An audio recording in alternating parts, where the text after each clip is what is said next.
বলো, তুমি বলো।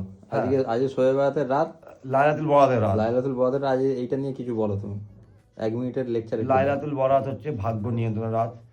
এই দিনে আল্লাহ তাআলা মানুষের আয়ু বাড়ায় কমায়, তার ভাগ্য পরিবর্তন করে, তার নিজের কর্মের জন্য আল্লাহ তাকে অনেক কিছুই করে দেয়। এই রাতে আল্লাহ তাআলা সপ্তাহ শত নিচে নেমে আসে।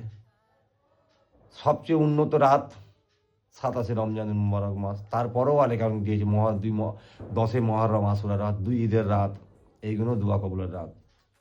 শুধু লাইলাতুল বরাত নয়, লাইলাতুল কদরটা বেশি তো হবে রমজান মাস যেহেতু। তাহলে আমাদেরকে কি করা উচিত আজকের রাত?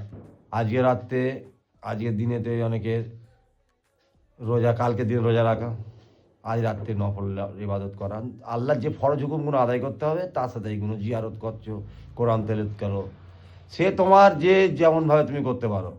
আচ্ছা, এই যে লোক নিজের মতো নিজে ব্যাখ্যা করে, ঠিক এই আছে। একত্রিত হয়ে করবো নি, আরে একা কর না, তোমাকে একা করতে